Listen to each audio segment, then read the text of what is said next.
they talking real loud, spreading no lie, trying to bring me down. Enemies lurking, but I won't back away. Got a vision in my mind, I'm here to stay. Got my crew beside me, we rise like a tide. When the storm gets rough, we ain't gonna hide. Popping candles swilling, but it won't touch me. Only love around, that's how it's gonna be. Keep moving forward, never looking back. The truth's in the power, it's an unstoppable track. In the city lights where dreams collide, we hustle through the night, fire in our stride. Whispers in the dark can't dim my glow. With rhythm in my soul, I'm ready for the show. We break the chains, rewrite the rules in this concrete jungle where nobody's fools. Unity sings louder than the lies they scheme. In the heart of the struggle, we dare to dream. Keep moving forward, never looking back. The truth's in the power, it's an unstoppable track. Another Queen Ahmadiyyah production. Haze on the corner, they talking real loud, spreading no lie, trying to bring me down. Enemies lurking, but I won't back away. Got a vision in my mind, I'm here to stay. Got my crew beside me, we rise like a tide. When the storm gets rough, we ain't gonna hide. Popping candles swilling, but it won't touch me. Only love around, that's how it's gonna be. Keep moving forward, never looking back. The truth's in the power, it's an unstoppable track. In the city lights where dreams collide, we hustle through the night, fire in our stride. Whispers in the dark can't dim my glow. With rhythm in my soul, I'm ready for the show. We break the chains, rewrite the rules in this concrete jungle where nobody's fools. Unity sings louder than the lies they scheme. In the heart of the struggle, we dare to dream. Keep moving forward, never looking back. The truth's in the power, it's an unstoppable track. Haze on the corner, they talking real loud, spreading no lie, trying to bring me down. Enemies lurking, but I won't back away. Got a vision in my mind, I'm here to stay. Got my crew beside me, we rise like a tide. When the storm gets rough, we ain't gonna hide. Popping candles swilling, but it won't touch me. Only love around, that's how it's gonna be. Keep moving forward, never looking back. The truth's in the power, it's an unstoppable track. In the city lights where dreams collide, we hustle through the night, fire in our stride. Whispers in the dark can't dim my glow. With rhythm in my soul, I'm ready for the show. We break the chains, rewrite the rules in this concrete jungle where nobody's fools. Unity sings louder than the lies they scheme. In the heart of the struggle, we dare to dream. All right. Hello, everyone. Grand Rising. Thanks for tuning back in once again to the original Queen Ahmadiyyah Shakur show. I'm your host, Queen Ahmadiyyah Shakur, and this is your morning wake-up call. So as you're coming in, please feel free to go ahead and subscribe to the channel if you haven't done so already. Be sure to click that notification bell and click the word all so you're notified each time the Queen Goddess goes live. All right. Also, don't forget to double check and make sure that you're still subscribed to the channel, especially if you have not been receiving those notifications. All right. So also shout out to Roberta on deck. Thank you, beloved, for your super chat donation. I appreciate you. Peace, love, and blessings. Okay, now let's see who else is in here. All right, Trisha, Claudette, we the people. All right, Bronze Flat Power God, let's get into it. King Alexander, Lillian X, Natasha.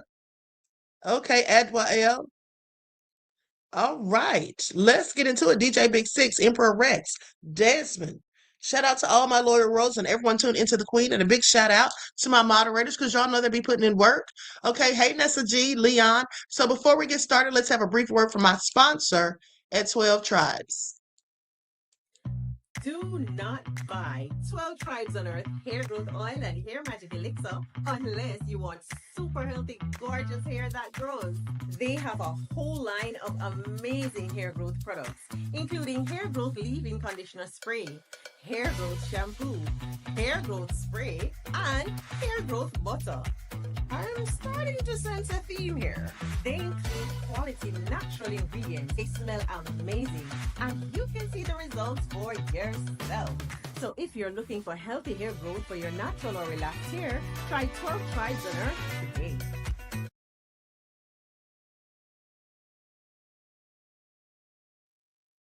Okay, so don't forget you can purchase 12 Tribes hair oil at Etsy.com. Just look for Lisa Crafts, and you can also find it at Walmart.com. And don't forget that she sells beard oil as well. Okay, so with that all being said, let's get ready to get back into it. First off, let's talk about the Secret Service. Okay, one of the Secret Service officers they report was arrested. Hold on. Hold on. Let me just see something real quick. Hold on, beloveds.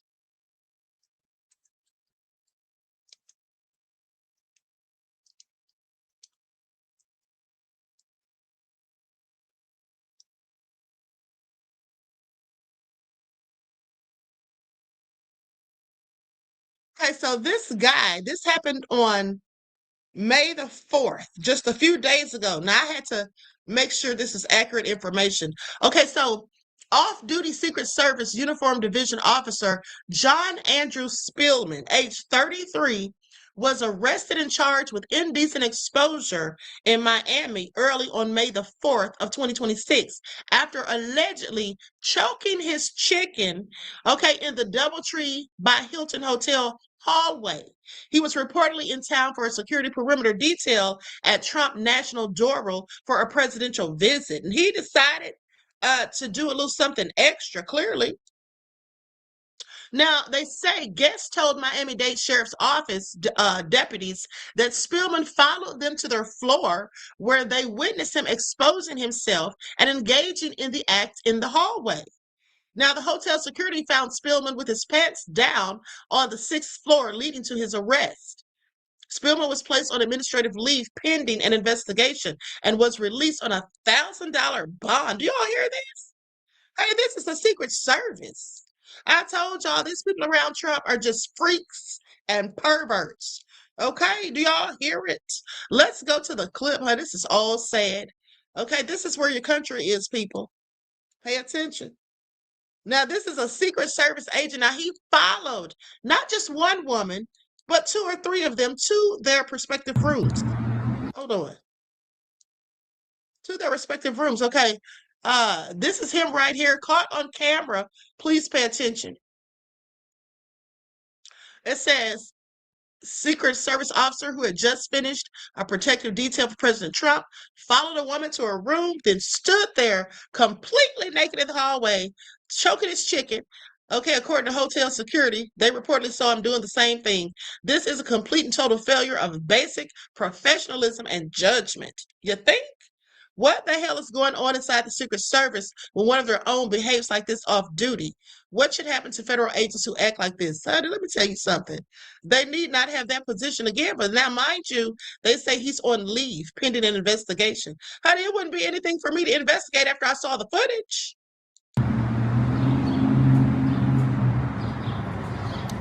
John, any comments? A whole about weirdo. legislation? Is your name John? Eso.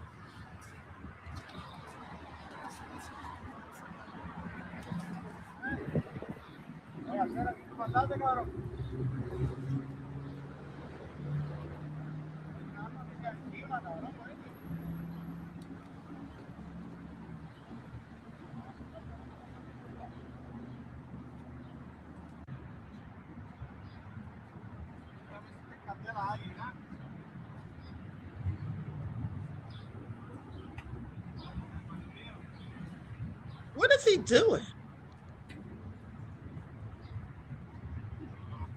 And y'all are so crazy because Diane said he probably does that in front of Trump. I absolutely hope not. I don't know what that is we just watched. I thought it had something to do with what he's accused of. But anyway, I looked it up and it does say this all happened. So, but hold on, because here's another perv. Look at this one right here. Republicans in Ohio have nominated Rodney Creech okay, in a landslide election to represent them in Ohio. Now, mind you, Creech was accused of sexual misconduct with a minor relative. Republicans enthusiastically voted for an accused PDF file, 58-42. Okay, this is the GOP party of PDF-philia, they say. I mean, it's looking like it's true. Now, mind you, this young lady right here, what she just confessed to, I absolutely already have been thinking this for years. Listen to this. This is what Apple does. We should sue them with a class action lawsuit. I used to be a software engineer at Apple, and with every new phone that was released, malware was installed on the older phones to make you have to update. So your phone's not just glitching, it's doing that on purpose. Share it before it's deleted. I used to be a software engineer at Apple. I'm not surprised at all. I always knew there was something to it when the phone started acting crazy. Okay? I absolutely did. I thought there was something suspicious. Let's see what Rubio's talking about.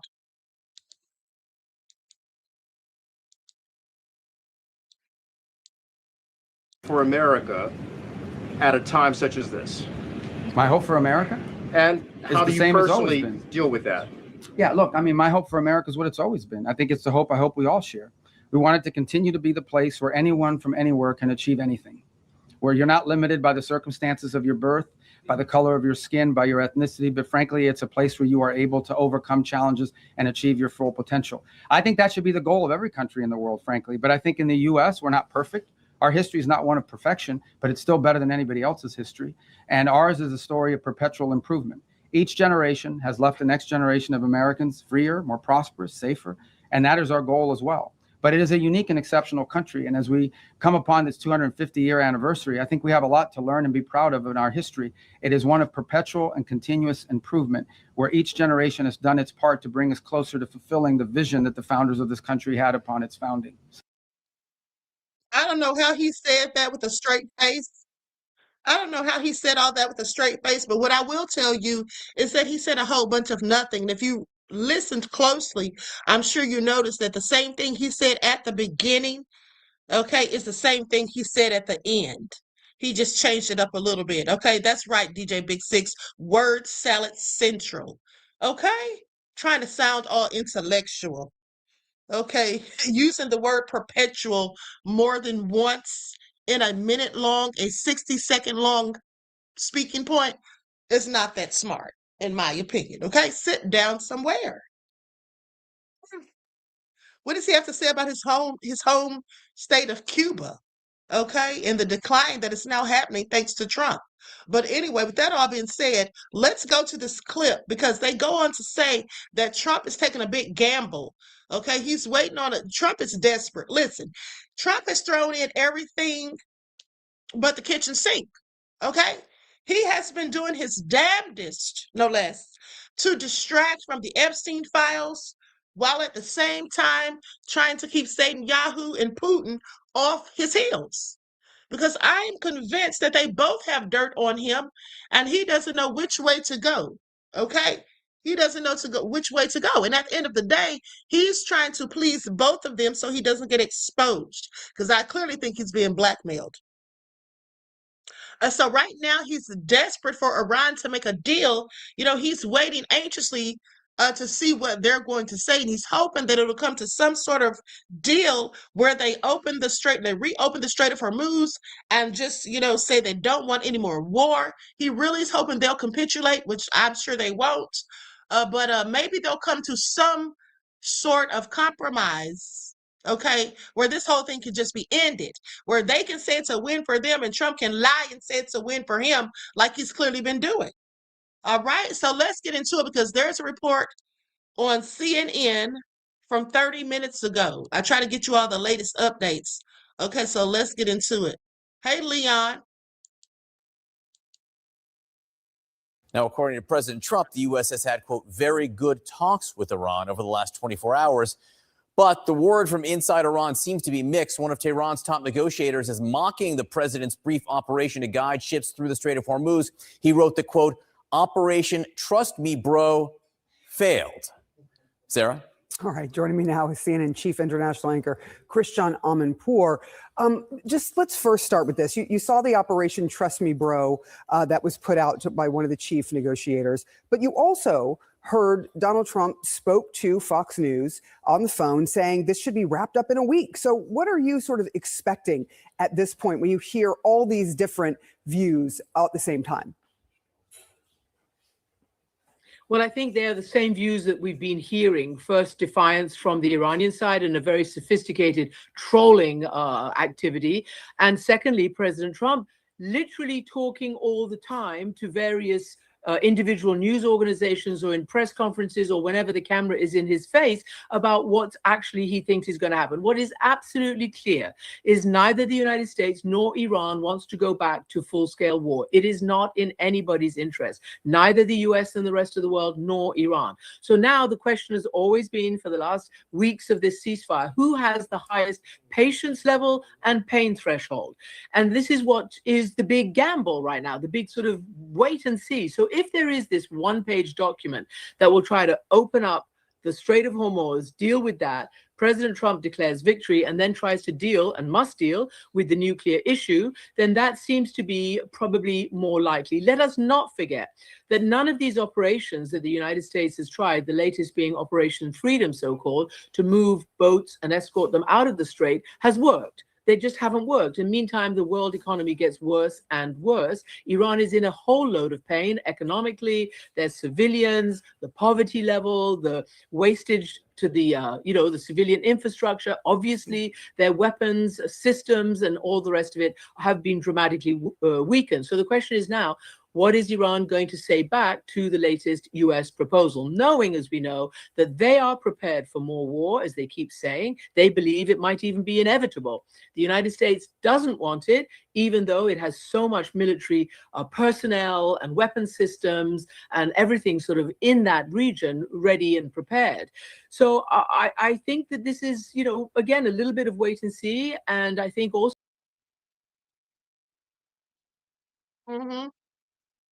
And like she further went on to say that the Strait of Hormuz was not an issue prior to this war. Trump is an idiot, and so are his minions. And the fact that they keep on trying to influence people or trying to get people to believe or get on board with the BS about Iran being at a war with us for 47 years. First of all, if that were the case, why hasn't the Strait of Hormuz been under their control for the past 40 years? Okay, why haven't they been purposely crippling the economy? Sit down somewhere. They've not been at war with us. This is something conveniently that Trump decided to do to switch the topic of conversation from the Epstein files to this, and also to appease Netanyahu, as far as I'm concerned. Okay?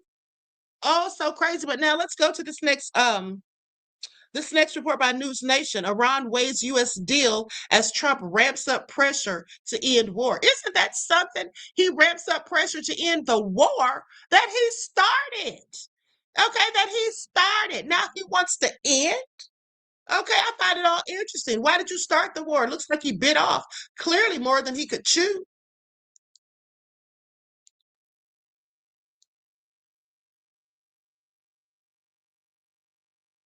The world is watching Iran as it weighs a deal that could end the war and reopen the Strait of Hormuz. And it comes with a harsh warning from President Trump.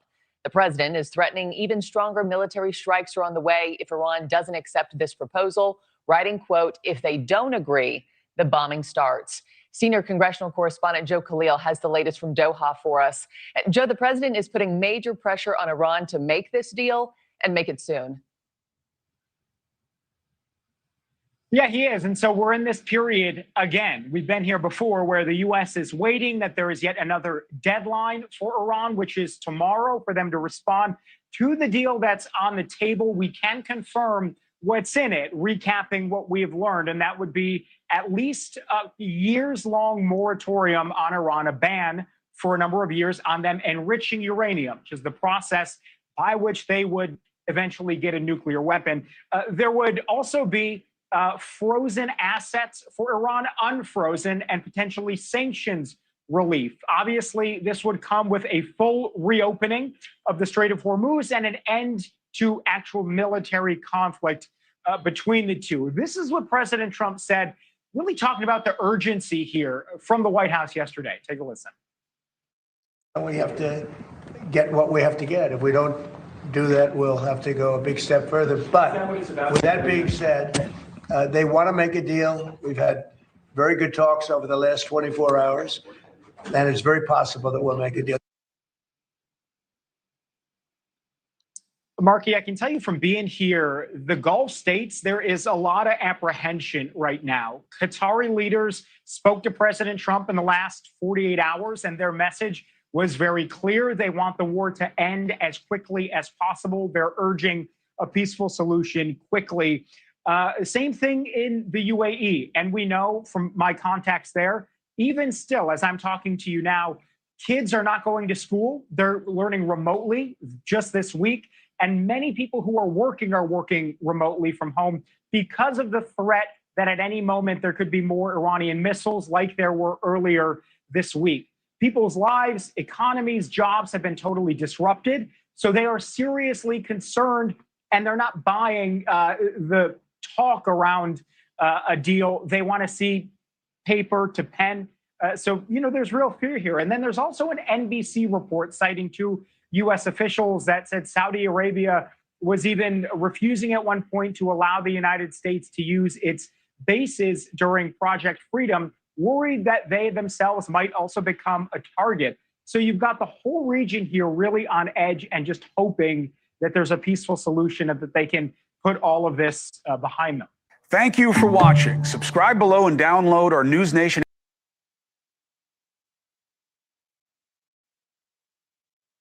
Now, see, that's how you know that we're losing, because they did absolutely ban Trump from the bases.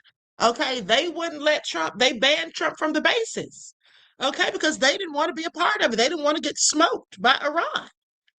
Okay, so what does that tell us? That clearly we're losing, okay? All right, the people don't have any faith in the U.S. being able to even defend them. All right, because it looks like they're not even can't even defend themselves.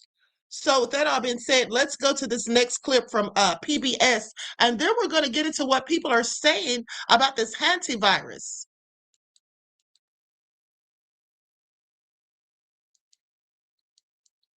Likes up, everyone, please like and share. Thank you in advance. Trump told PBS NewsHour today there's a, quote, very good chance the U.S. and Iran are close to a deal to end the war and reopen the Strait of Hormuz. But he added to our Liz Landers that he has felt that confidence before, only for there to be no deal reached. He echoed that cautious optimism in the Oval Office this afternoon. We've had very good talks over the last 24 hours, and it's very possible that we'll make a deal. We've had some good talks before, as you know, right. And all of a sudden the next day they're like, they forgot what happened. The deal on the table would be a negotiated memorandum of understanding that would limit Iran's nuclear program and open the Strait of Hormuz, where Iran has kept its chokehold since the beginning of the war and where U.S. warships continue to keep a blockade. Our Nick Schifrin's been reporting out the details of the negotiation. He's traveling and joins me now from Austin. So, Nick, what else is in this possible deal, and how confident are U.S. and Iranian officials that they can reach a deal? Well, as you just mentioned, President Trump told our colleague Liz Landers that he believes a deal is close, although he's felt that optimism before. But an Iranian official does confirm to me that there has been progress. So what's in the deal? According to an Iranian, a senior regional, and a senior European official, they tell me the first phase of the negotiations would focus on the Strait of Hormuz. Iran would lift its chokehold over the strait, and the U.S. would end its blockade. All parties would declare an end to the war, including Iranian proxy Hezbollah and Israel. And then the strait would be opened as quickly as possible. The second phase would focus on the longer-running issues of contention between the U.S. and Iran. Iran would freeze its domestic and uranium enrichment, but the time frame is still under negotiation. The U.S. has raised 20 years. Earlier, Iran countered with 5 years, with a possible 5-year extension. Today, President Trump told Liz Landers the deal does not include any authorization of low-level Iranian enrichment after that freeze ends, a fact an Iranian official confirmed to me. In addition, Iran would have to export its nearly 1,000 pounds of highly enriched uranium.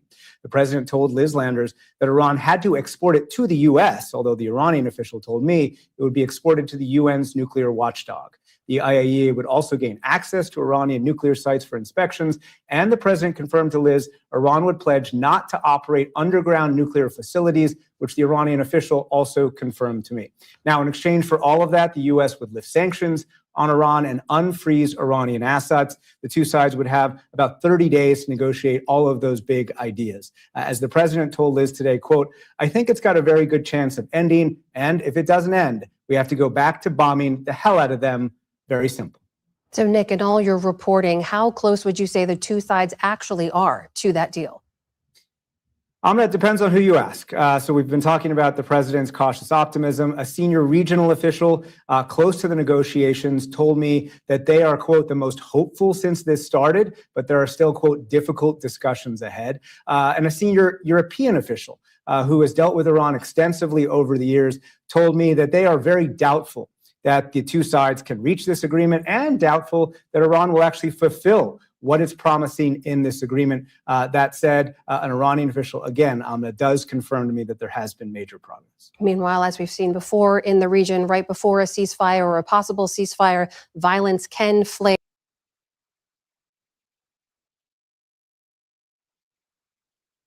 So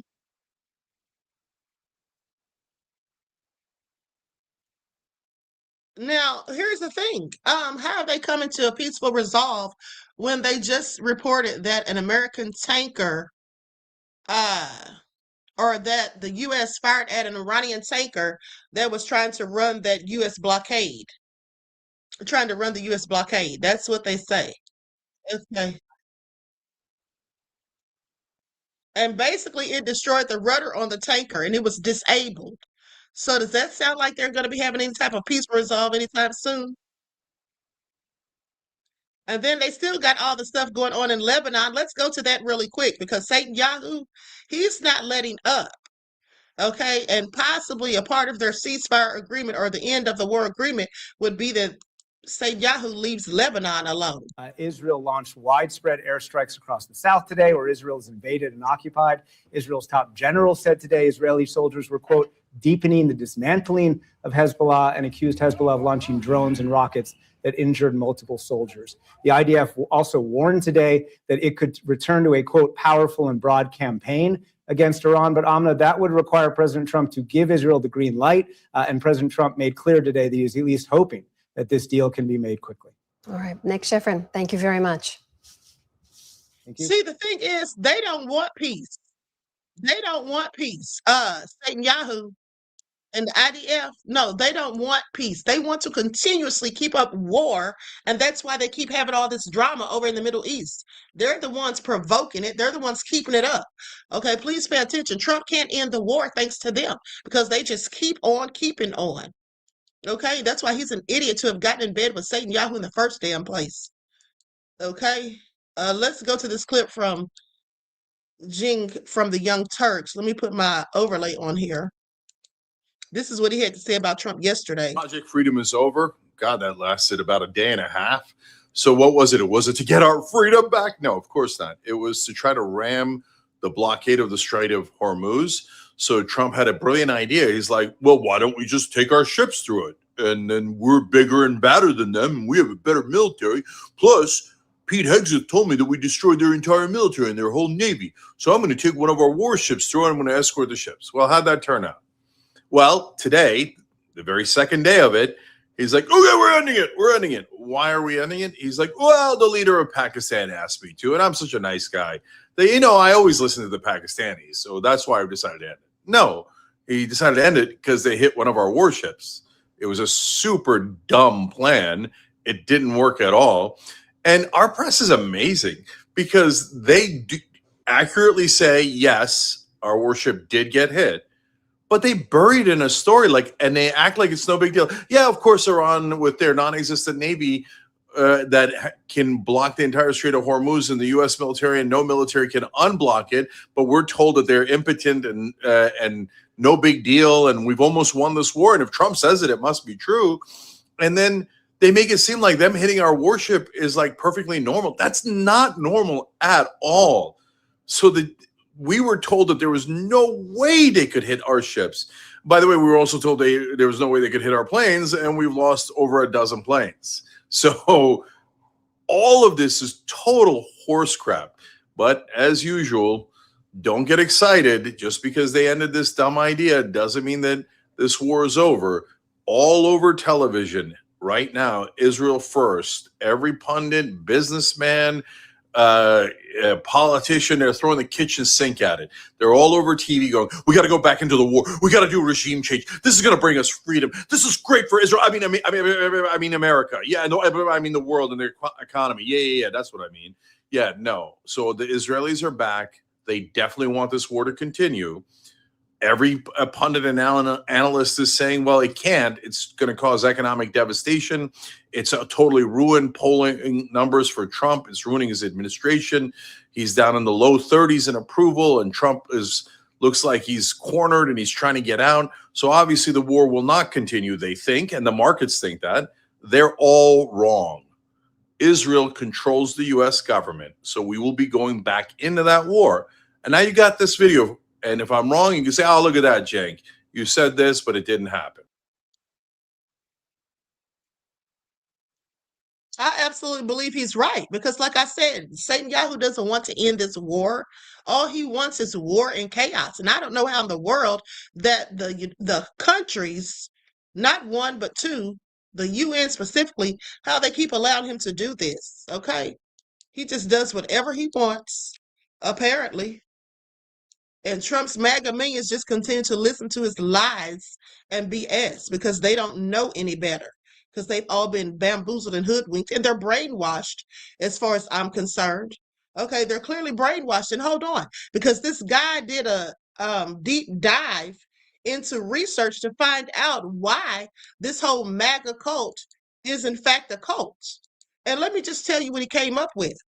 Okay, let's go to the video. Lights up, everyone, please like and share. I thought it was very interesting, and it absolutely described MAGA, okay, these foolish minions to a T. Let's get into it. For years why the Trump cult attracts the cruelest people in the country. So I decided to do some research on dark personality psychology to understand what's actually going on here. He mocked the disabled reporter live on TV, and the cult loved it. He calls for violence at his rallies, and his followers cheered for it. Federal agents attacked nonviolent people in the streets, and his base defended it and said they should have just complied. This isn't a political movement. This is a cult enjoying this suffering. In 2013, researchers at the University of British Columbia identified a specific cluster of dark personality traits that explains exactly who gets drawn to a hateful movement like this. They called it the dark tetrad, 4 dark psychological profiles that love to watch people suffer. And when you map these 4 traits onto the Trump cult, everything that looked insane starts to make sense. Trump didn't accidentally attract these people. He built something specifically designed for these people. Here are the 4 dark psychological traits that make up the Trump cult. 1. Narcissism. Trump supporters see themselves in Trump. He says what they think. He hates who they hate. He fights the people they've always wanted to see humiliated. So when you tell his followers that he's a liar, they don't hear facts. They hear an attack on themselves.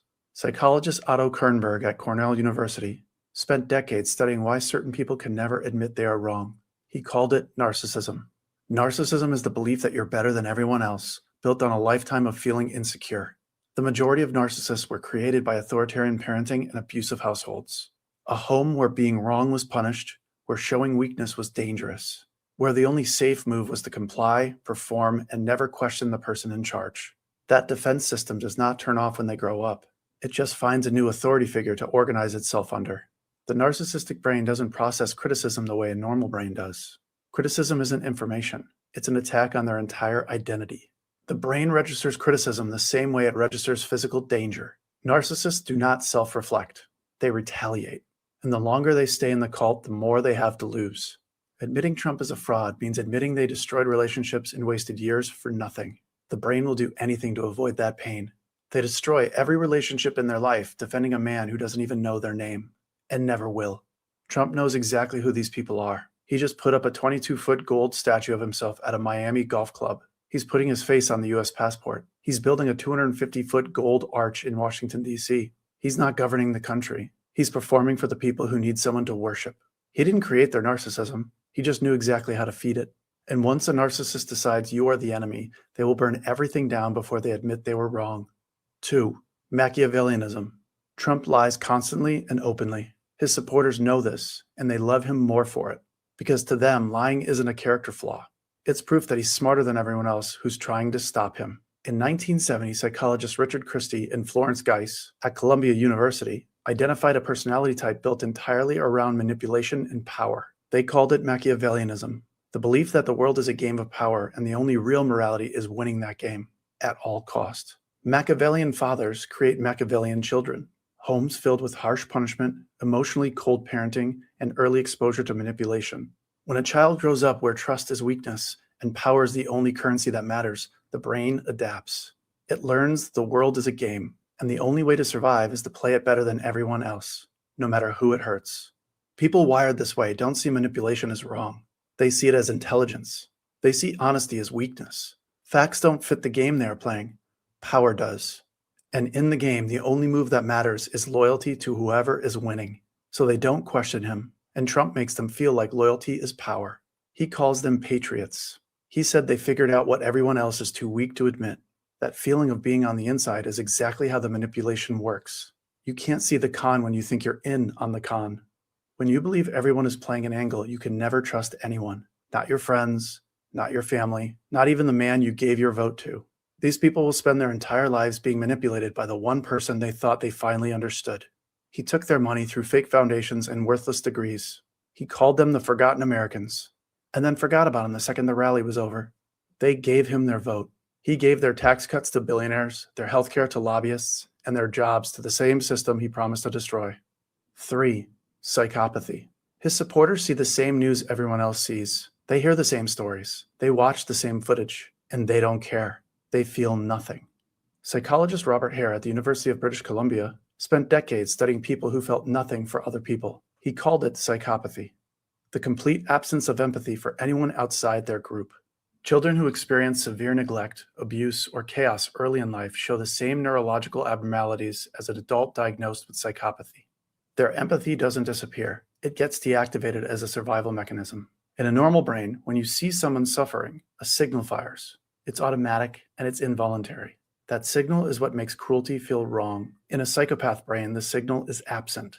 Other people's pain produces no internal response. So there's nothing to overcome, nothing to rationalize.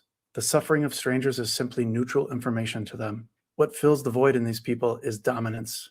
The psychopathic brain does not ask who is right. It asks who is winning. And whoever is winning gets their total loyalty. No questions and no guilt. That's why a psychopath can watch a child get taken from its mother at the border and call it a deterrent. Trump tries to act like the most powerful person in the room every single day. And to a psychopath, that's all they need to see to follow him forever, or until his perceived power wears off. When you can't feel other people's pain, you also can't feel your own pain. These people aren't just indifferent to the suffering they cause. They're cut off from the full experience of being human.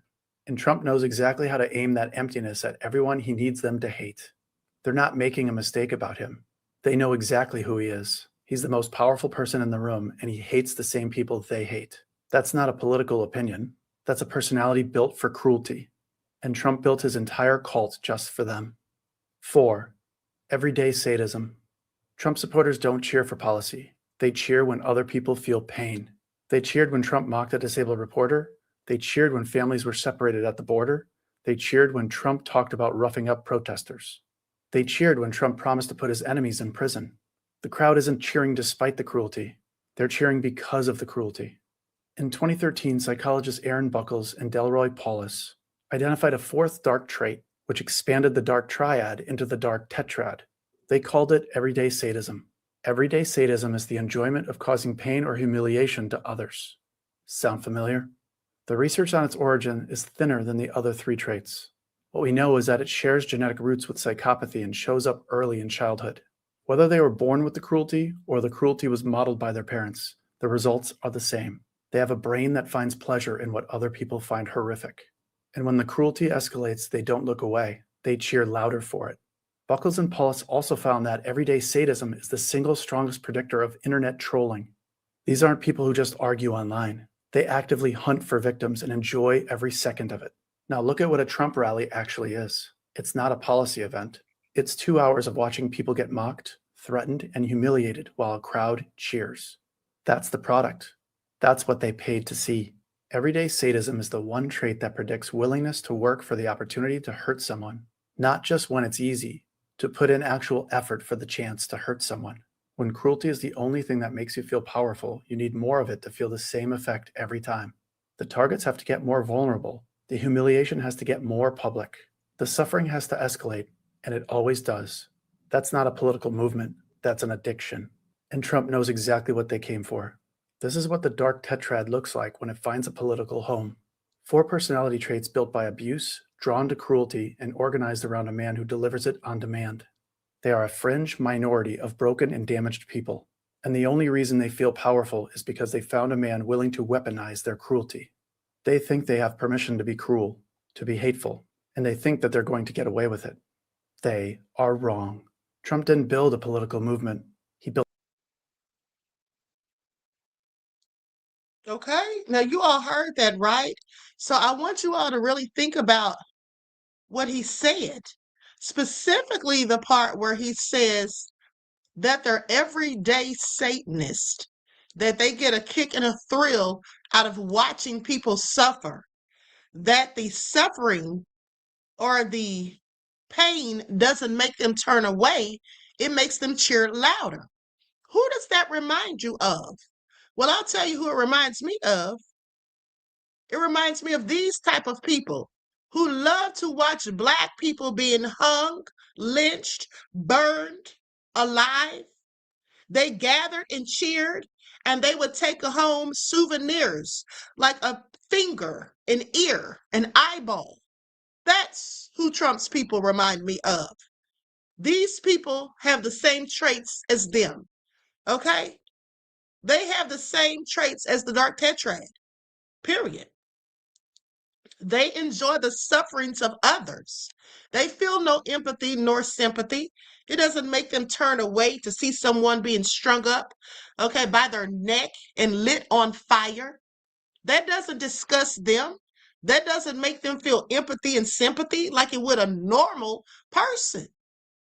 These people that are following Trump, his entire MAGA cult, that's who they are. They are their ancestors.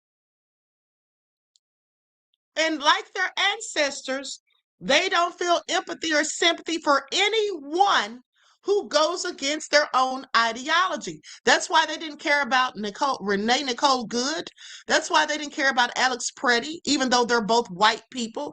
Those are 2 white people whose views and ideologies did not align with theirs. And so they viewed them as the enemy. It's just like the Klansmen who would kill other white people and call them N-word lovers because they weren't hateful and racist. It's the same thing, the same soup, twice warmed over. Okay, please pay attention. Now, with that all being said, let's continue because I want to tell you all the story. I want to tell you all the story of this attorney by the name of Michael Phillips, who quite frankly called a Black attorney the N-word in the courtroom. Okay? That's what he did. And he talked a whole bunch of BS while he did it. And so let's get into it. Likes up, everyone, please. Like and share. Thank you in advance. Hold on, here we go. In the courtroom, this is what he did. Now, what kind of racist and emboldened, and how emboldened do you have to be to do something like that? I'm observing, and you can call me any motherfucking name in the book. See, the best thing that's happened to me over the last 3 years is that I have become highly conditioned to being called names. I don't care anymore. I don't care. I have no fear. I don't give a fuck what you think, which gives me the freedom to say whatever I want to say. If we could all get to that point, things will change in this country. They use the fear of social rejection and social outcasting and mob mentality to keep us from speaking the truth, because when we speak the truth and we say, I don't give a fuck what you call me, they lose all their power. I don't give a fuck what you think about me. I'm going to say what I think. I'm going to say what I'm observing, and you can call me any motherfucking name in the book. See, the best thing that's happened to me over the last 3 years is that I have become highly conditioned to being called names. I don't care anymore.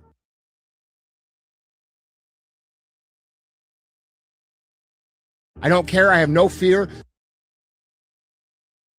I don't give a what you think, which gives me the freedom to say whatever I want to say. If we could all get to that point, things.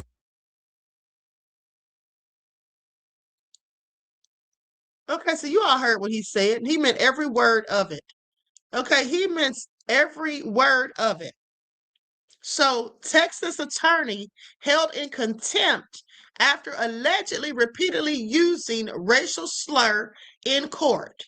A sanctions hearing was scheduled on Wednesday morning in Brazoria County after attorney Michael Phillips was reportedly held in contempt during a family court proceeding. Now, according to a press release, Phillips allegedly repeatedly used the N-word in open court during a contentious family law trial, involving Brenda Girowan, a Black female attorney representing the petitioner in the case. Now, the release states that the incident happened during cross-examination after discussions involving evidence, character, and prior conduct connected to the case. Now, Girowan reportedly asked the court for permission to briefly step out after feeling overwhelmed and disrespected. Now, the court later held Phillips in contempt with a sanctions hearing set for May the 6th, yesterday in Brazoria County's 300th District Court. The press release describes the incident as racialized courtroom conduct and is calling for accountability within the legal system. Do y'all hear this? Now, I wonder what happened, and is he going to get any consequences? That's him right there. Okay, that is him right there. Now, let me see if I can find an update.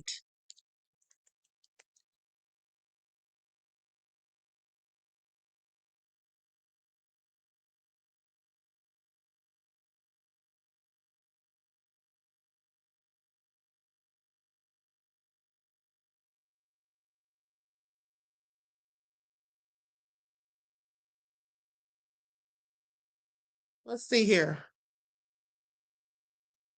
Because he needs to be held in a lot more than contempt, as far as I'm concerned. I don't see an update. I looked for one previously and still didn't see one. So I have several questions because this is absolutely egregious. As far as I'm concerned, he should lose his license. Okay, and it's like the nerve of him, but this is Trump's America. Okay, this is absolutely Trump's America. These people feel emboldened and entitled to say whatever they want to say. No holds barred. So anyway, yeah, I don't see any consequences, any sanctions or anything. So he probably hasn't gotten any type of consequences. And nor will he likely. Okay, nor will he likely. Now, with that all being said, let's talk about Lutnick. Let's talk about Howard Lutnick because he was supposed to speak and he just decided he wasn't going to say a darn thing. Okay, let's go to Representative Rohana, what he had to say about it. Because all of these people, connected to Trump, they all have a script that they go by, in my opinion. They all play the same little game, and use the same exact talking points. Why that interview was not videotaped. If Donald Trump had seen the video transcript, he would have fired Howard Lutnick. It was really embarrassing. He was asked very straightforward questions about whether he regretted misleading the American people. I mean, he said that he would never see Epstein again in 2005. And everyone knows that he took his wife and kids to see Epstein in 2012. And yet it was just contortions and lies and no acknowledgement that he misled the American public. And if you saw the exchanges that my colleagues had with him, you would see he made a farce of the English language. I mean, he was trying to define I as if saying that what he really meant is that he would not see Epstein alone, but be totally fine with having his wife and kids see Epstein. It made no sense. And then he's raised even more serious concerns about the investigation. He originally had said that Epstein engaged in blackmail and recorded videotapes. Now he's saying, well, he was wrong. He was just speculating, and Epstein actually didn't engage in blackmailing. This raises the question of what the cover-up is. Did someone tell him to say that? I've not heard that that Epstein never engaged in blackmail. Why is Howard Lutnick changing his testimony, changing his story? He's lost all credibility, and really it's a shame that the American people don't get to see what he did there. Total lack of truth and lack of honesty. Now we know why that interview.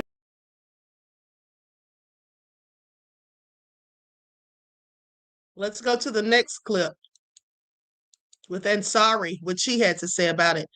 Yasmin Ansari. So far in this transcribed interview, I feel very comfortable saying that Howard Lutnick is a pathological liar who is enabling the most egregious cover-up in American history. We have now gone through the timeline of events with him in detail, an excruciating detail, from when they met in 2005. This is Howard Lutnick and his wife meeting Jeffrey Epstein. He described it himself in great detail on a podcast last year where he said that they went to his home, they took a tour, and allegedly were so uncomfortable after seeing the massage tables in Jeffrey Epstein's home that Howard Lutnick went on this podcast to tell the American people that he himself, and my colleagues referenced the definitions he tried to change of what he meant there, but he said that he would never socially or professionally be involved or be in a room with Jeffrey Epstein again. Then in 2012, he took his family and his staff to Jeffrey Epstein's island. I focus my questions today on how he could have done that if him and his wife were truly so uncomfortable, especially when in 2008, we know that Jeffrey Epstein was accused and the sweetheart deal took place for soliciting a minor.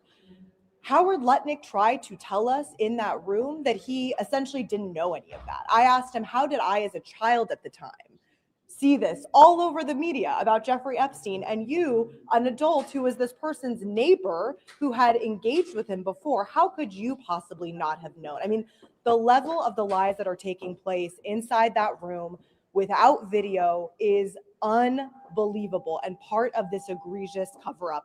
I recommend that every single American, when this interview is released, read the document in full. You will see Howard Lutnick use phrases like how it's inexplicable and unsettling that he went to the island. That's how he defines it himself. It's inexplicable how this happened. He also tries to define all of their interactions as quote unquote meaningless and inconsequential. I think he's used those terms about 20 times. Okay, just lying through his teeth. And let me just say, the reason he refused to take the oath, because you all know that he did, not only did he demand that they would not be able to record him, but he also refused to take the oath. So therefore, anything that he said where he lied, he cannot be held liable for it. He won't get any consequences because he did not do so under oath. Okay, so there's no perjury. So he just said whatever he wanted to say. He did the same thing that Pam Blondie did. Okay, and yes, I said Blondie. He did the same thing she did when she was first questioned.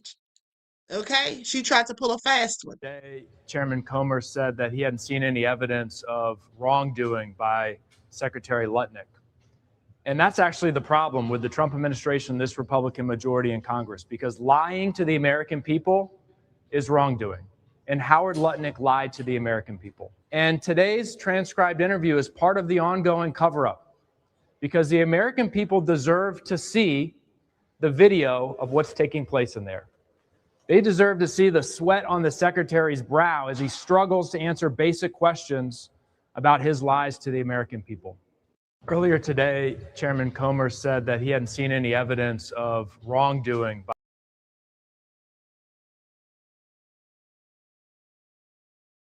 And now, mind you, Comer said he didn't see any evidence of wrongdoing. knowing good and darn well this man is sitting up here telling all these lies and changing his story multiple times. Any concerns about the secretary's conflicting statements, and why not do this as a videotaped Well, this is, with this transcribe, he's coming in voluntarily, first of all. So we don't video people that come in voluntarily. We didn't video Ted Waite last week. But at the end of the day, the transcript's the most important thing. I assume there'll be Democrat members here today. If not, there'll be staffers. I know there was criticism. I read somewhere that a member or two was complaining that this was on a day when Congress wasn't in session. When this was scheduled, we were supposed to be in session. This week was flipped with King Charles. He's saying a bunch of irrelevant BS, okay? None of what he's saying has anything to do with it. He's just trying to talk and deflect and gaslight. That's all he's really doing. Now he's bringing up King Charles and acting like, oh, there was a scheduling conflict or something. Like, sit down somewhere. That's irrelevant. In part because of his own past statements about Epstein. These two men were neighbors, and Lutnick said in an interview last year that he basically stopped seeing Epstein after 2005, after he took a tour of Epstein's mansion and found him to be creepy and gross. However, documents months later released by the Department of Justice showed that Lutnick and his family visited Epstein's island in 2012. Chairman Comer actually touched on this inconsistency when asked about this testimony earlier today. What I've seen, we're going to ask him all these questions, and we'll let the American people judge. Yeah, we've already judged it. We know the credibility is completely shot. Okay, it's completely shot. Now, and here's the thing. Those, like I said, these people clearly have been given some sort of script as far as I'm concerned. And even with those federal judges that were trying to get confirmed the other day, mind you, they wouldn't answer the most basic of questions either.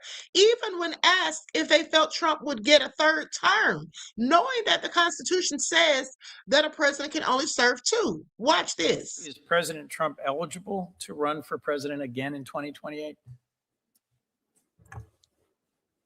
Senator, without considering all the facts and looking at everything, depending on what the situation is, this to me strikes as more of a hypothetical of something that could be. It's not a hypothetical. Has President Trump been elected president twice?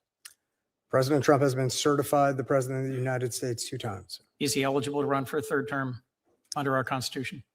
I would have to review the All I need to actual tell wording you of is it. the language of the constitutional amendment that makes it clear that no, he is not eligible to run for a third term. Anybody else brave enough to say that the Constitution of the United States prevents President Trump from seeking a third term? Anybody willing to apply the Constitution by its plain language in the 22nd Amendment? Nobody. All right, let's move on. Mr. Mark, is President Trump eligible to run for president again in 2020? Okay, this is the foolishness of it all. This is the foolishness of it all. And these people are trying to become federal judges. Okay, I find it also egregious. Now, with that all being said, let's get into it about this Hantivirus. Let's talk about it. Let's talk about it. Likes up, everyone, please like and share. Here we go.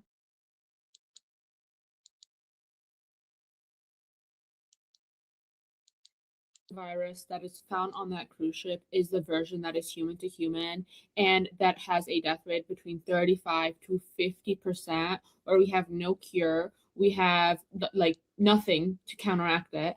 In an era where, and I'm studying public health right now. I'm getting my master's in it. There have been so many firings at the CDC. There have been so much public health money defunded to the point where we literally cannot keep up with the news. They have had to, like at the university I'm in right now, they have had to let go of a lot of, and this is like top 5 program in the state, in the country, actually. They've had to let go of a lot of the professors. Because of the fact that so much of our funding has been cut public health wise in this country. The people who investigate these illnesses and how they spread, and the people who are the ones that come up with the vaccine or the cure, are unemployed. and have not been able to find jobs since last year. Everybody's comparing this to 2020. And again, we really don't, it's at this point, it's a waiting game to see more information, but everybody's comparing this to 2020. If this is the human to human version of the virus, and this hits America, it will make 2020 look like child's play. Mind you, we're already dealing with another zoonotic virus that has a 50% death rate, bird flu, which a lot of modern pandemic. Okay. And also, some people are questioning the person who left the video message, because they said, why is there only one person out of 150 that made a video telling us what's going on that ship? So they find it interesting. Some things about this Hantivirus cruise ship situation that isn't sitting right with me. Like, why do we have one person filming out of the 150 people on board? You're telling me with all those people, we only get one video from one guy? And Jake Rosemarin, the guy we see on video crying, is apparently partnered with Oceanwide Expeditions, which operates that cruise ship. And apparently he sailed with them multiple times before. Now they're saying people could be contacting this virus from fluids from infected rats, but the World Health Organization said that there were no rats found on that ship. Then we have a Dutch woman who was a 69-year-old passenger, and her husband was the first one to fall ill on April 6th. He had a fever and respiratory symptoms and passed on April 11th. But his body was removed from the ship on April 24th. So you're telling me after he died, his body was on that ship for 11 days? Then his wife disembarks from the ship at St. Helena, and she's trying to make it back home to the Netherlands with her husband's body, and she collapsed in the airport in South Africa and passed on the way to the hospital. So for everyone saying don't leave the ship, just leave it there, guess what? We already had someone leave the ship, and they have just taken 23 passengers off. Those who are suspected to have the virus, 2 people are already sick, one of them being a crew doctor. And now there's one person in Switzerland who has already been hospitalized with the hantavirus, who wasn't on the ship, but got infected from somebody who was on the airplane who was on that ship. So yeah, 3 people have already confirmed to have passed. And I think that we've all seen this before. So yeah, this is getting crazy, but let me know what. Yeah, it is crazy. And she's right. Somebody absolutely did get off that darn ship.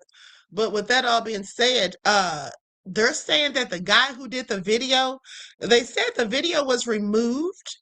I'm not sure if it was, because you're still able to find it because so many people reshared it. But at the end of the day, they said he looks like he's reading something. Now, you all tell me what you think. Let's watch it again just to see. But they said that it looks like he's reading a script. Video like this, but I feel like I need to say something, so I wrote a few things down. I am currently on board the MV Hondias, and what's happening right now is very real for all of us here. We're not just a story. We're not just headlines. We're people. People with families, with lives, with people waiting for us at home. There's a lot of uncertainty, and that's the hardest part.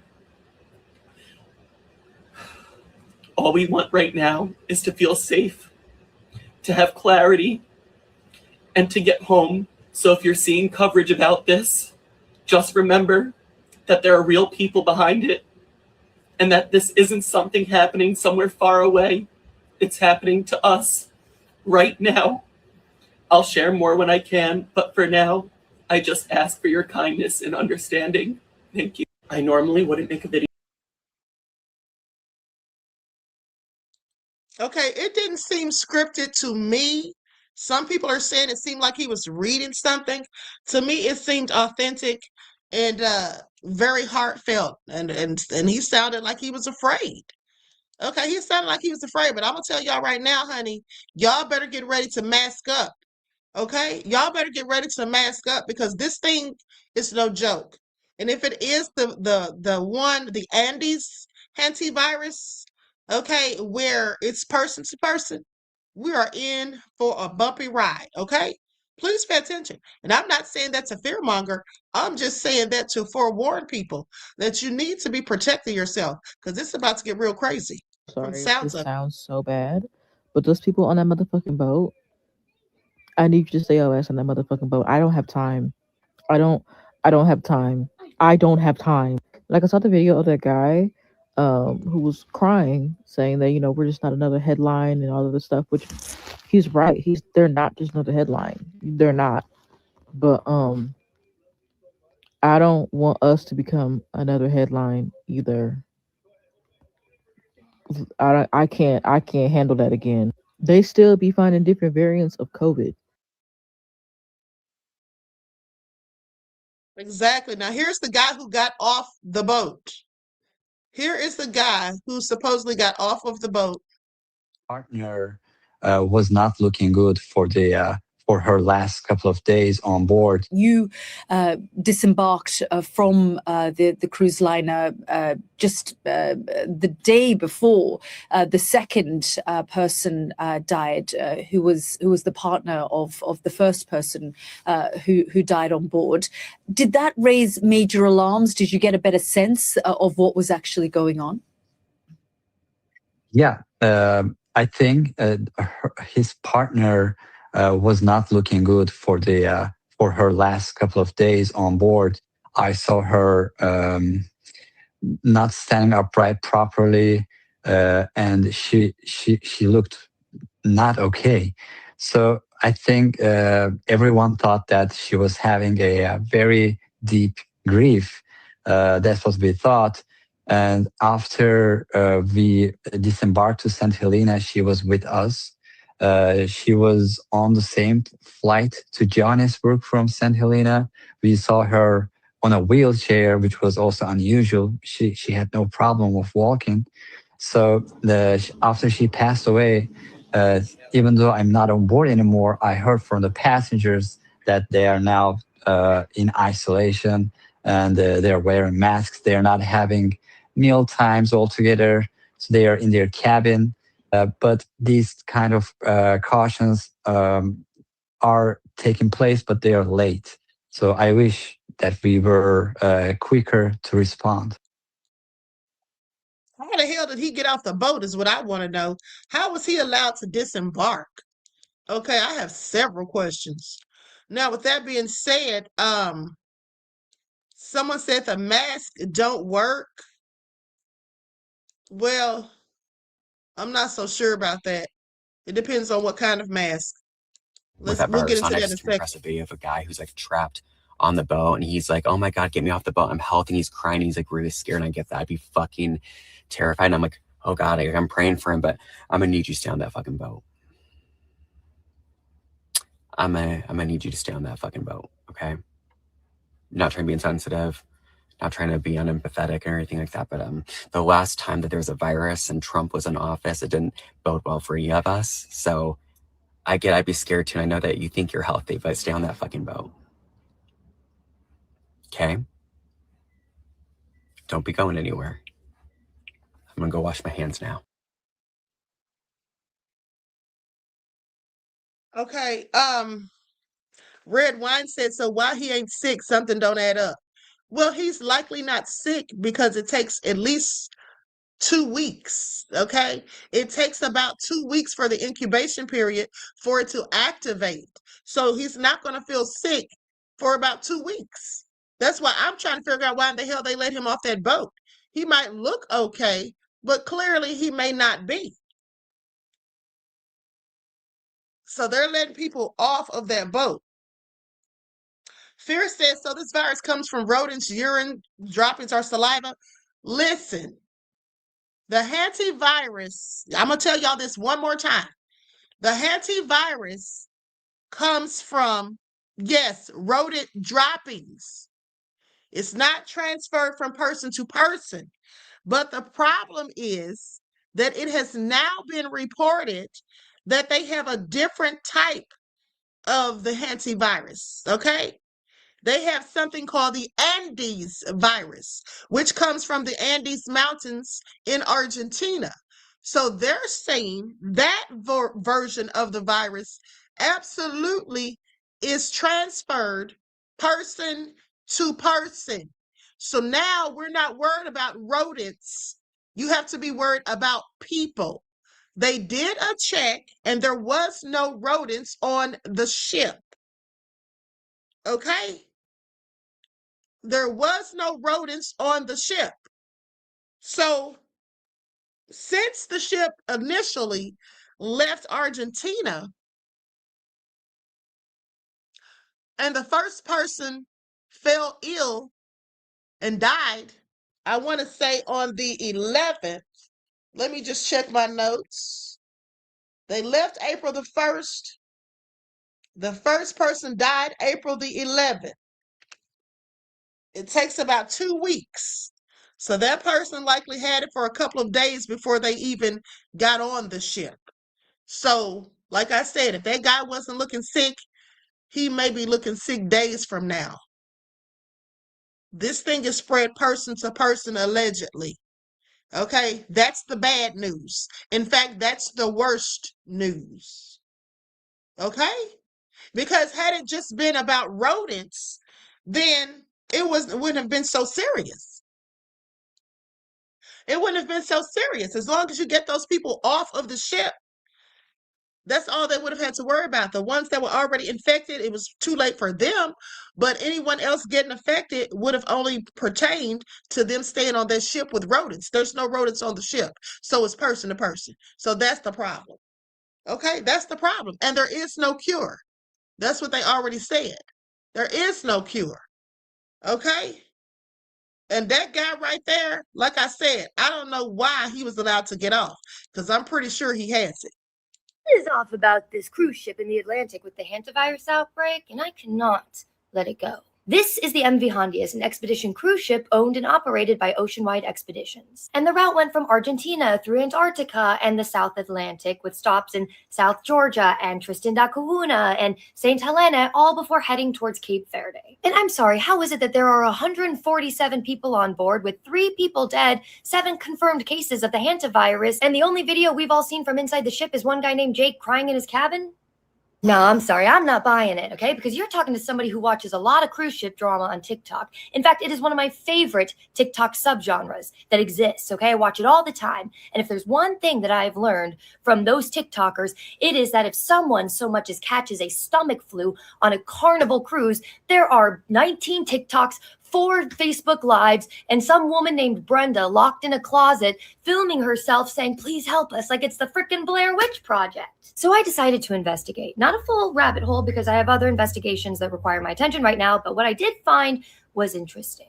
So first I went looking for the original Jake video, because like many of you, the first time I saw it was on the CBS TikTok account, which is a company owned by Larry Ellison now, but I digress. I couldn't find the original video anywhere, but luckily CBS did put in the tippy top corner of the video Jake's username on TikTok, so I went to his page to see if I could find it there.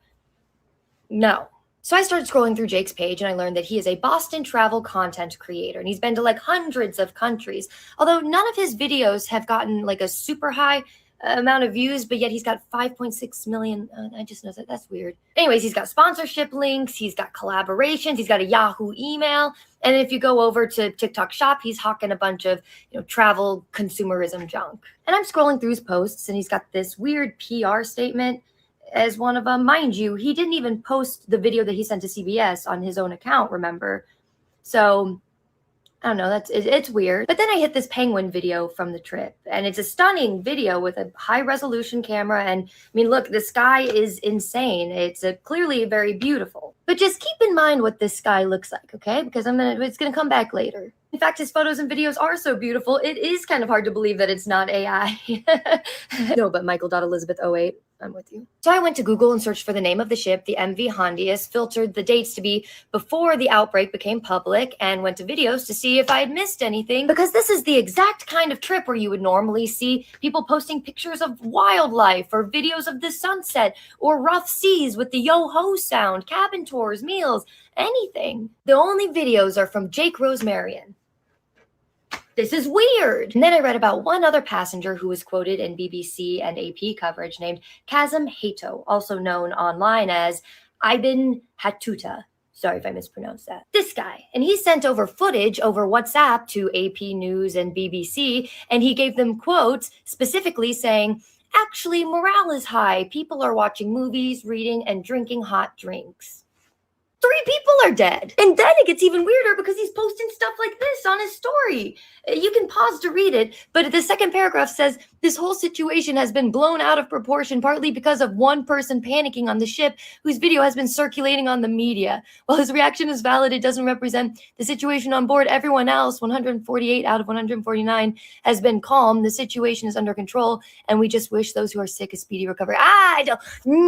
And his videos also look cinematic, except if you'll notice, his sky is blue. His video clips around a lot, but from every which angle, it's the same blue sky.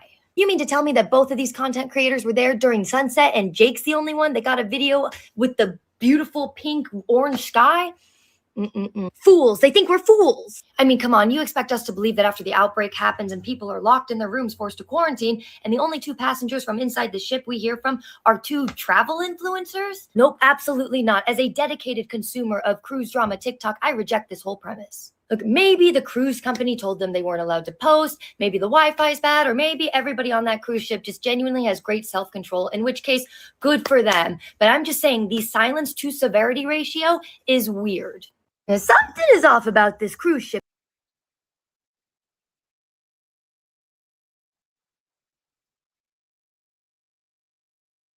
Okay, so what do you all think? Natasha said playing mind games. Reggie says two transitions is not in control. Okay, or 2 transmissions. Exactly. So, I don't know what's going on here. All I know is I'm going to stay safe as possible. Now, listen, as it pertains to mask, you have to have a high quality mask, such as an N95 or a P100 respirator. These can help prevent the Andes virus infection. Okay, the Andes virus infection, particularly, people working around or being around people who possibly have been infected. Definitely, they've probably already been given this because they said something about wearing masks. I'm not sure what type of mask, but hopefully they have the right ones. Okay, they said the virus is primarily inhaled through aerosol particles, making proper respiratory protection crucial. Okay? The best type of mask are the N95, the N100, or the P100. Simple cloth or paint masks are insufficient. All right, insufficient. So I don't know about y'all, but I think I already have one of those P100s from back when they had that whole Ebola scare in 2015. I'm pretty sure I still have those because I ordered like 2 of them. So anyway, that's what you need to get. If you don't have one, get one. Better to be safe than sorry. Quiet Storm said, so it's airborne. Yes, it's airborne. If it's from person to person, absolutely. All they got to do is sneeze or cough. Absolutely. Okay, so anyway, with that all being said, Bishua said the prayer closet. Honey, y'all still think you have to go into a closet to pray? Okay, honey, you can pray wherever you are from wherever you are at. Okay? You don't have to literally go in a closet. Now, with that all being said, let's go to this Trump Republican Louisiana governor who removes office after a black man wins the election. Let's get into it. Lights up, everyone, please. Like and share. Thank you in advance.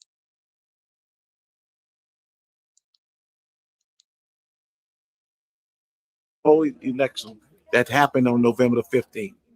It abolished the office, in essence, meaning that election did not take place out. A cruel aspect to this, that this man ran for office, he campaigned, he spent his money, he got thousands of votes, and now just days before he's supposed to take office, you're going to change the law and prevent him from taking office?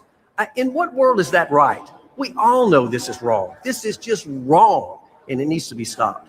It's targeted. How many governors, how many attorney general come into a parish race and get involved?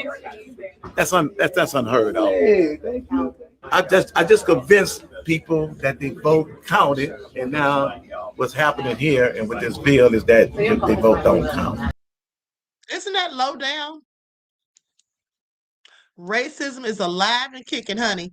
Okay, now listen, I also want to focus on the fact that you all may not have known this because I literally just found this out myself through some research on yesterday. You know, they are putting foster care children in jail for being foster care children. When they don't have anywhere to house them, they will put them in juvenile detention centers. Now, I'm sorry, but I have a whole problem with this. Why are they criminalizing these children? That's absolutely crazy. Let's get into it because I did a TikTok about this yesterday. Everyone, please like and share. Thank you in advance. Dr. Ahmadiyyah Shakur, that we have a serious problem when they're locking up, incarcerating foster care children simply because they don't have a place to put them.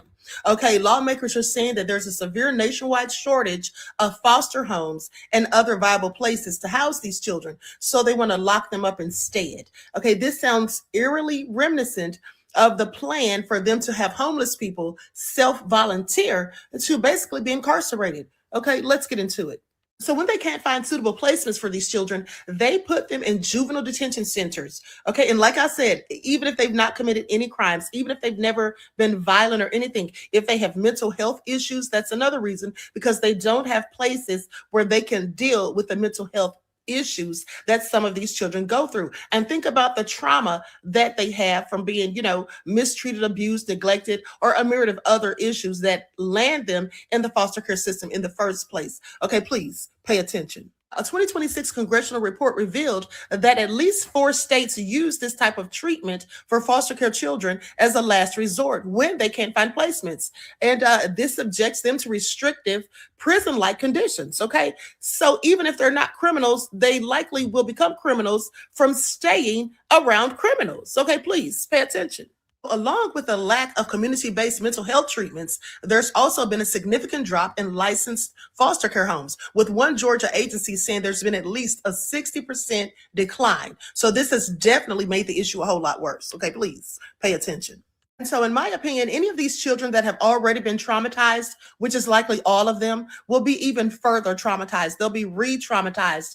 And at the end of the day, this will keep them likely in and out of the system because, as I said, those who have not committed crimes will become criminal-minded more likely than not in this type of situation. And also, this just makes me feel like it's going back towards slavery. Okay, them locking up children who've committed no crimes, them building these camps for homeless people and saying that they can volunteer to stay there, or they can go to jail because they're criminalizing now, it being homeless. They may not say being homeless is illegal, but panhandling or sleeping outside, things that homeless people do, those things are illegal. So they might as well make homelessness illegal. But the bottom line is, it sounds like they're using all of these people, or possibly planning to use all of these people, the children included, for free labor. Now, that's just my opinion. Okay, please pay attention. And what's another word for slavery? Well, it's trafficking. Okay, this is going to make these children a whole lot more susceptible to being trafficked. Okay, and we already know that our government doesn't really care about that. I mean, after all, no one who was a client of Epstein's has even been arrested. Okay, please pay attention. Okay, so that's absolutely egregious. Absolutely egregious. Okay. And they've already been doing this to these children. It's really a sad shame. I think it has a lot to do with trafficking. I really do. Abusing these kids. It's really sick and disgusting. Okay, CPS and the foster care system are just havens for child trafficking, as far as I'm concerned. Okay, now let's switch to this clip right here, where they're getting upset about this massive data center that has been approved by a county commission in Utah. These people are raising hell. All of this is false. Then why won't they let people talk? Why won't they let us ask questions? It's false. This is not real information. And we sit here like it's okay. It's a charade. It's a charade. It's false.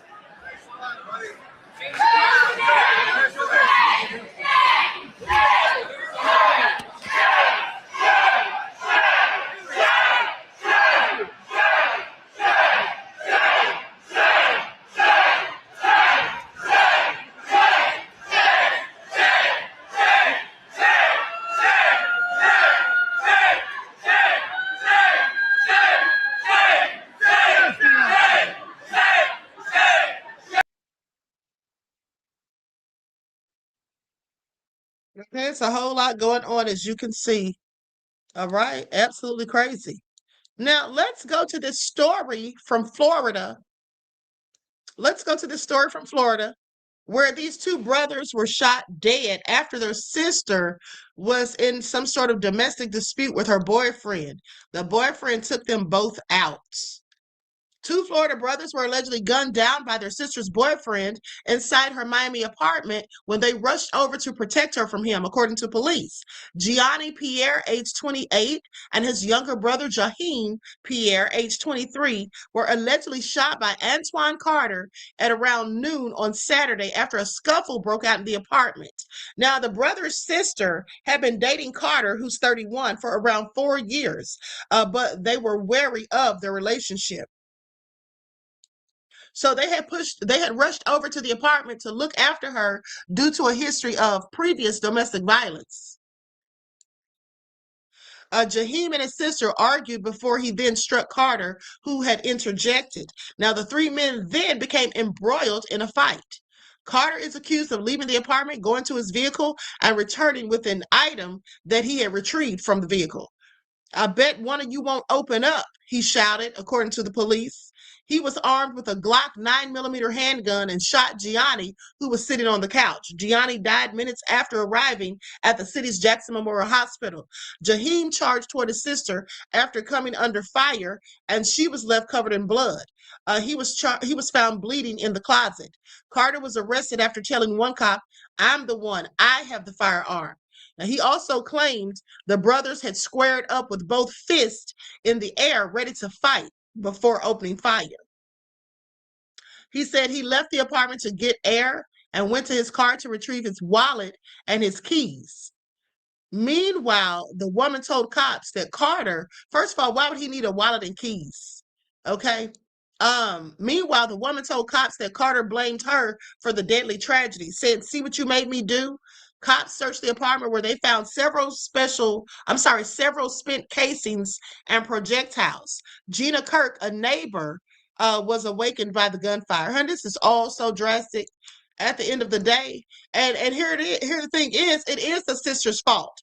It absolutely is the sister's fault, in my opinion, because she knew that this man was violent and abusive, but yet she chose to stay with him.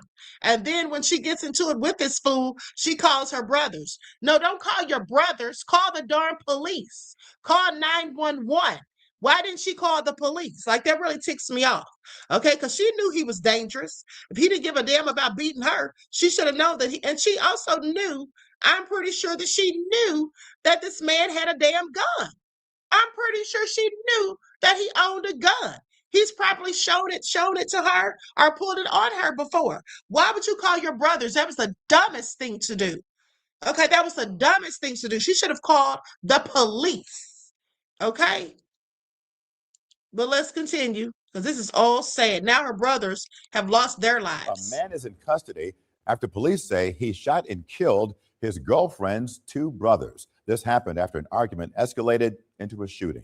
CBS News Miami's Maribel Rodriguez is your reporter in Miami with what neighbors are saying about this. Woke from dead sleep. 5 gunshots. Pow, pow, pow, pow, pow. And then the door slammed underneath my balcony. That's what Gina Kirk said she heard Saturday morning coming from a neighbor's apartment at 5329 Northwest 17th Avenue. Good morning, Mr. Carter. According to police, it was this man, 31-year-old Antoine Carter, who fired the shots. When officials arrived to this building in Miami, they found 2 men in their 20s shot multiple times inside one of the apartments. One of them was dead. The other died at the hospital.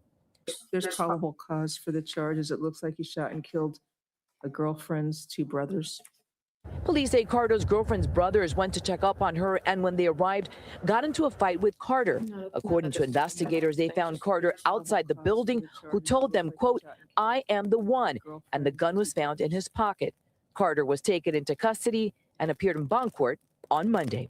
I'm going to grant the state's motion for pretrial detention pending final hearing and hold you with no bond. And Carter is being charged with 2 counts of first-degree murder, and according to police, he does have a history of domestic violence. In Miami, Maribel Rodriguez, CBS News, Miami.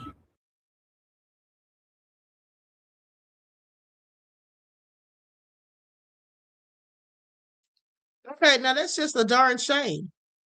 Just an absolute shame at the end of the day. Because for one, she knew this man was violent. Okay, they've gotten into it before, as we clearly heard. And then when he left, and here's the thing. Now think about it. He was putting hands on her. The brothers come in and beat his behind clearly. And so he goes to get a gun. Isn't that what always happens? Men who put their hands on women usually are not willing to fight another man. They will absolutely get their butts kicked. And now they want to go get a gun, some sort of weapon. So, like I said, she should have just known that. She has herself to blame for her brother's deaths. Why would you, first of all, stay with someone who's physically violent with you? And then if you do decide to stay with them, don't put your family in it. Okay, that's the dumbest thing ever. And so anyway, with that all being said, I'm going to go to a couple of more clips, and then I'm out of here. Now, they talk about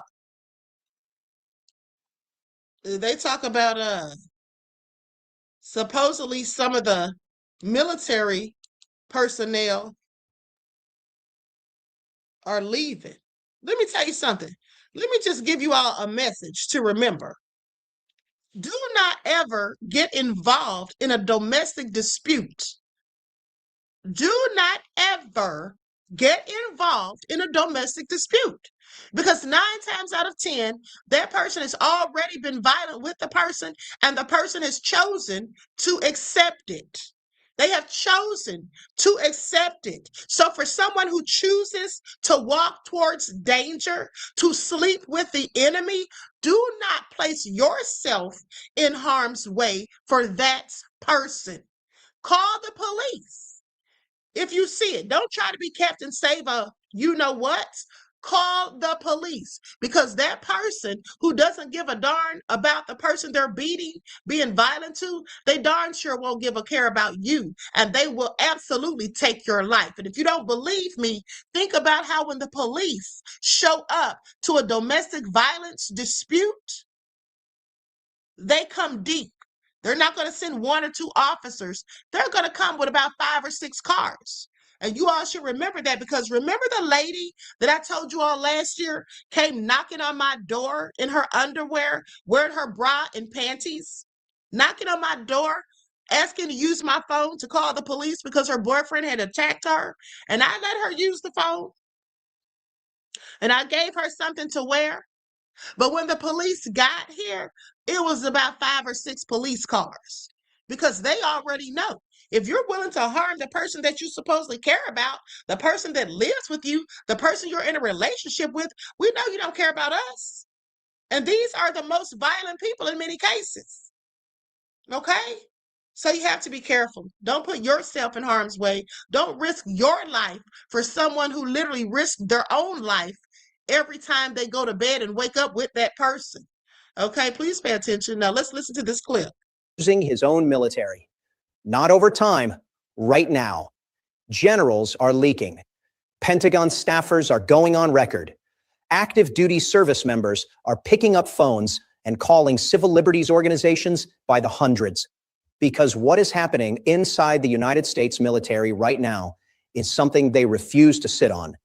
And all of this is happening around a war that Bernie Sanders stood up at the No Kings rally this past weekend and described in language that every single person in this country should be sitting with. 1 month ago, Trump and his partner, Israeli Prime Minister Benjamin Netanyahu, started a war with Iran. This war is unconstitutional. Trump did not seek or receive authorization from Congress. This war. Yeah, the war is definitely a violation of international law, but what are they going to do about it? Looks like nothing so far. Okay, now let's go to this carjacking. A Texas father fatally shoots carjacker who tried to steal his car with his family inside. Okay, how desperate was this fool? the suspect who's trying to drive off with the family's car, with family members inside, including a baby. After nearly a minute of struggle, the carjacker who's in the driver's seat is shot by the father who's outside the car near the passenger side door. It seemed to be self-defense. Police do not expect to file charges against the father. It kind of all really happened really fast. Starks, a witness to everything, just grateful we're talking about a story in which no victims were hurt. It's just a blessing that the kids and the family walked away with no injuries. The father struggles with the suspect who's trying to drive off with the family's car, with family members inside, including a baby. After nearly a minute of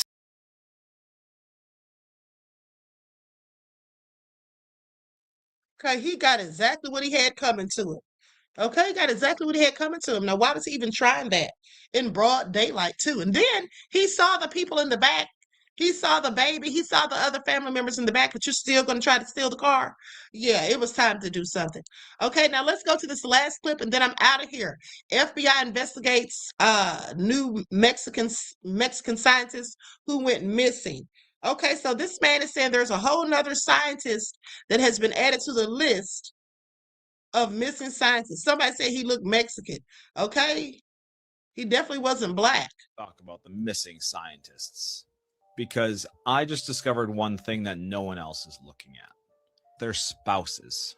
So I was doing some research today on the missing scientists and just connecting all the interesting dots about how they all left their phones behind, and most of them left their wallets behind, and one of them had even wiped their phone clean and cleared their iCloud.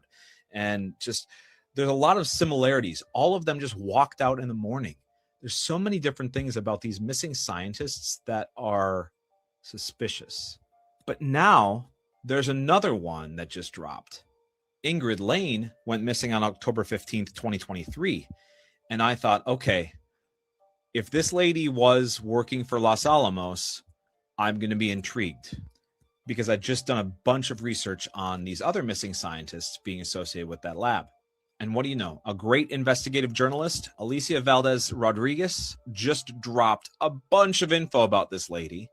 And it turns out her husband worked for the DOD. And why is that significant? Well, because when I was looking into these other missing scientists, what I found was another strange pattern. Those that were married to people affiliated with these same laboratories and government agencies. Melissa Casillas worked as an administrative assistant at Los Alamos Laboratories, and her husband worked there as well. They usually carpooled, and she had dropped him off the morning that she went missing. The story gets weird because she went back to her house after she dropped him off and saw her daughter. She told her daughter that she went back to get her badge because she forgot it. But her husband told the police that she did have it. And he would have known that because they were going into the laboratory together. In fact, her family believes that he has something to do with her disappearance.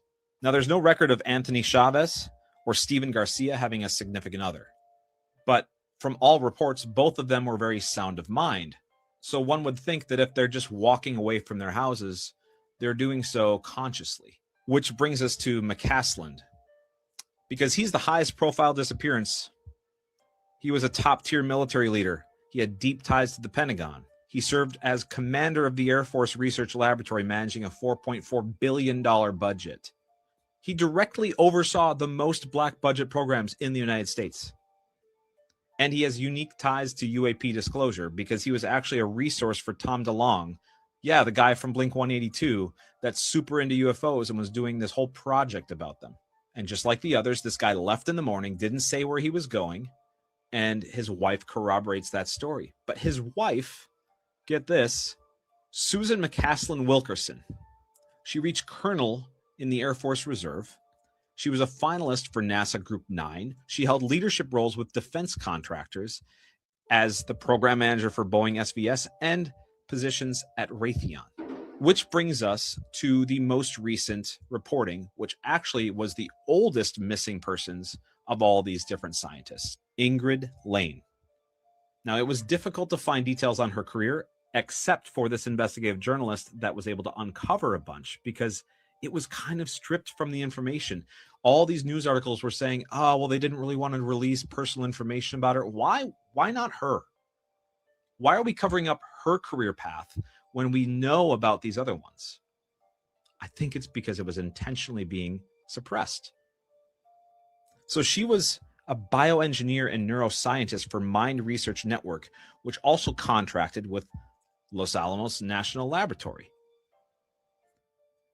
But her husband was an astrophysicist for the Department of Defense and builds software for directed energy weapons for the Air Force. So now we've got 5 scientists all missing from the same state within a 100-mile radius, all near Los Alamos Labs. 3 of them who are married, all of their spouses have direct ties to government agencies. Conspiracy is not the right word anymore.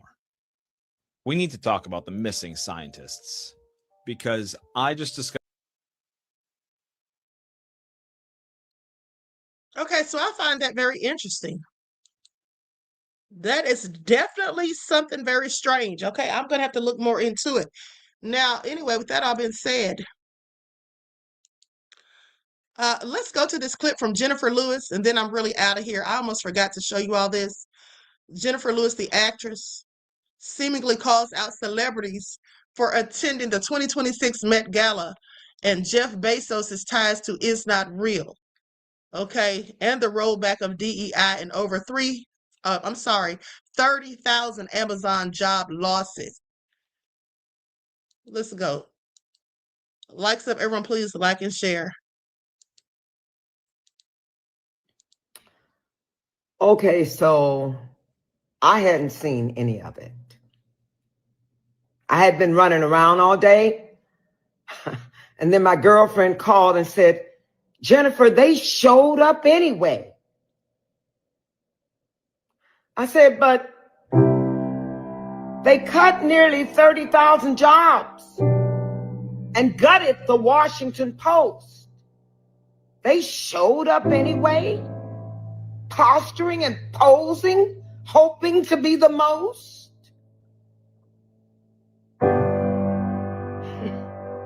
They cut $1 billion in funding for children's nutrition.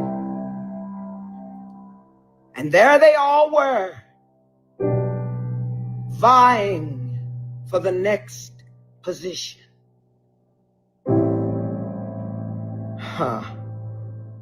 We're at war. And so many people are dying. I said to my girlfriend, tell me you're lying.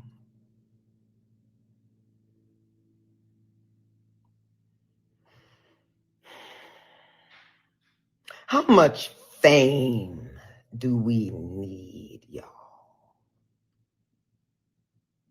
How much more fame?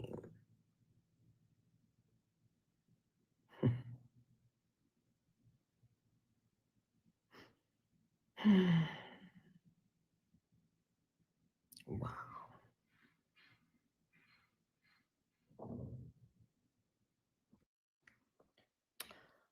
Okay, so Okay, so there you have it. At the end of the day, honey, these people, listen, most Black celebrities just don't care about their people. All they care about is their money and their fame. But sadly, that doesn't matter because 9 times out of 10, other Black people are still going to support them regardless. Okay, I mean, look at Nicki Minaj. She should have been canceled. Okay, she still has plenty of barbs left. So anyway, with that all being said, I'm going to conclude the broadcast. I want to thank you all for tuning in. Oh, hold on. Let me show you all one more thing. I'm sorry. I forgot to show you all this. And here's where they're talking about military personnel leaving and Keg's breath and the BS that he's doing.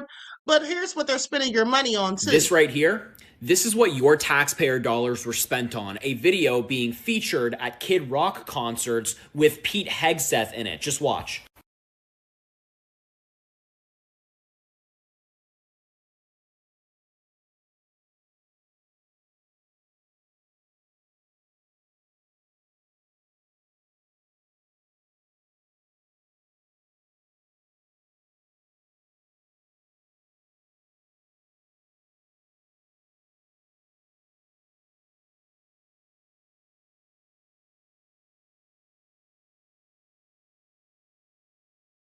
Pete Hegseth spent our taxpayer dollars going on helicopter joyrides with Kid Rock so he can play these videos at his concert. What the fuck happened to removing waste, fraud, and abuse from the federal government? What happened to removing wasteful spending? Because this sounds pretty wasteful to me. Donald Trump cut programs that Americans rely on every single day because of fraud. But don't worry, everybody. Don't panic. Pete Hegseth and Kid Rock are making their little home videos that we're paying for.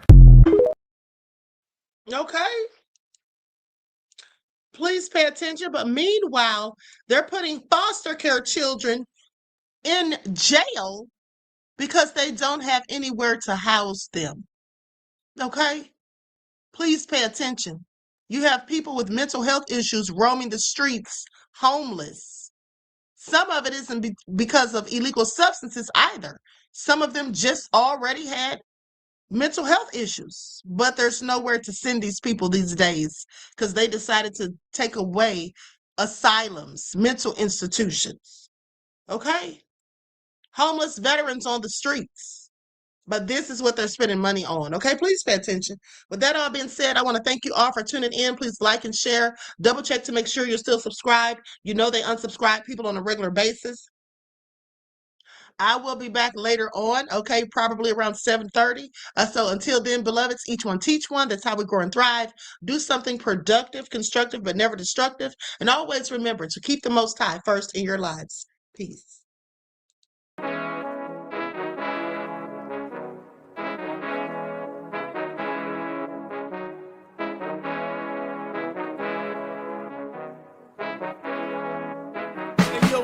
Hit him with that gold all in my skin, God all in my blood, kings all in my circle. You touch one of mine and you're done. They show no love for the queen.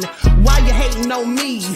Is it cause I'm free and I got Malcolm X in my jeans? I got dreams like King Luther, shed blood like Kunta. You ain't helping my people, I ain't got nothing to say to ya. I want all the smoke like hookah. Talking reparations, America won't be great until they give us compensation. I'm like, I'm the hottest right now. See a bunch of lames out here trying to jock on my style. They be doing too much. I'm the queen, it's too easy. It's like they all at Popeyes, how they be talking so greasy. I just sit back and laugh while these haters get madder. So nefarious how they don't want my pockets with cheddar. I tell them they can do better. These snakes in the grass can leave a bite on your ass, cause y'all be trusting too fast. I got my foot on the gas, other one on they necks. Dropping receipts on haters, you better show some respect. I'm never facing regrets, we only facing the threats. Running through every challenge like a relay, break no sweat. It's a cold game, so I got that blanket with me. Now that my people awaken, ain't no going to sleep. I do not play by my piece. This time I'm playing for keeps. You talking slick, but when I see you like them ends, we gon' meet. And I got gold all in my skin, God all in my blood, kings all in my circle. You touch one of mine and you done. They show no love for the queen. Why they hating on me? Is it cause I'm free and I got Malcolm X in my jeans and I got gold all in my skin, God all in my blood, kings all in my circle. You touch one of mine and you done. They show no love for the queen. Why they hating on me? Is it cause I'm free and I got Malcolm X in my jeans and I got